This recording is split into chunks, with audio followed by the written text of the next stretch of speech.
Je vais vous donner 5 phrases. Ne gâtez pas mon nom dans l'affaire d'anglais. Ça fait 7 ans que vous êtes sur cette page-là. Ça fait 7 ans que vous apprenez l'anglais avec nous sur cette page-là. Mais je vais vous donner 5 petites phrases à traduire. Vous me direz en commentaire, vous avez eu combien sur 5. La première phrase, elle est simple. Il m'a expliqué le problème rapidement. Il m'a expliqué le problème rapidement. On y va? 2 secondes pour traduire en anglais. Donc tu es venu mettre ici, he explain me encore. Je vous ai pas dit qu'on dit pas he explain me. Ou bien vous voulez que je prenne la chicotte? On dit pas he explain me. Une fois que vous entendez ça, ça n'existe pas en anglais, c'est dans votre tête. On dit pas he explain me. Il m'a expliqué quelque chose. He explained something to me. C'est ce que vous avez compris. Il a fait des explain me, arrêtez ça. C'est bon? La deuxième phrase que vous devez traduire en anglais. Vous savez, quand vous prenez un community manager, puis il fait les visuels pour vous là. Et puis, vous avez appris un petit mot si vous venez l'emmerder. Ça, c'est pas notre charte graphique. Imagine maintenant que c'est anglais sur mon iPad. Tu veux lui dire que ça là, ça ne respecte pas. Faut traduire la phrase en anglais. Vous avez 2 secondes. Vous êtes bloqué. Cette affiche ne respecte pas notre charte graphique. C'est là l'anglais fini là. Ouais, l'anglais ici. On sait.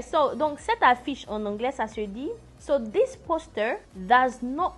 Comment tu vas dire ne respecte pas notre charte graphique? Vous allez dire does not follow a brand guideline. Donc, vous voyez l'idée de charte graphique, en fait, c'est comme un guide de notre marque. Vous voyez? Donc, ça fait this poster does not follow a brand guideline. Si vous ne connaissez pas, vous partagez, puis tag-moi un community manager là-bas. Maintenant, continuons avec l'affiche. Au moins, tu sais comment on dit affiche en anglais maintenant. On dit ça comment? Très bien. Poster. Très bien. À ce community manager là que la taille de la police, peux-tu ajuster? Ne décroche pas. Hein. Ce sont des petits mots comme ça qui vont vous bloquer un jour. Peux-tu ajuster la taille de la police? Taille de police. Donc, tu vas lui dire quoi? Can you adjust the font size? Vous allez voir quand vous regardez l'ordinateur, vous allez voir font size. Font size. C'est la police. Donc, police en anglais, c'est quoi? C'est pas de police. C'est de font size. C'est bon?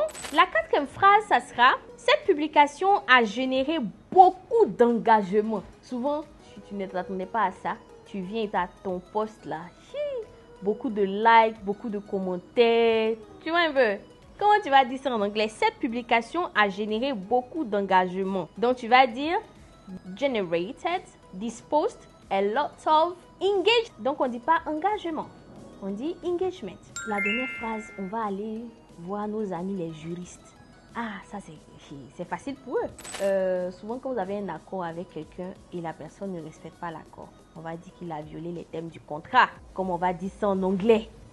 Alors on va dire the terms of the agreement. He breached the terms of the agreement. En tout cas, dans cette vidéo là, vous avez appris plein de choses. Vous avez appris affiche, qui veut dire poster. Vous avez aussi appris violer les termes du contrat, to breach. Vous avez appris la charte graphique qui est brand guideline.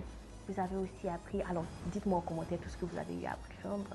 Merci de partager cette vidéo là. Ici votre coach Winnie. Bye bye.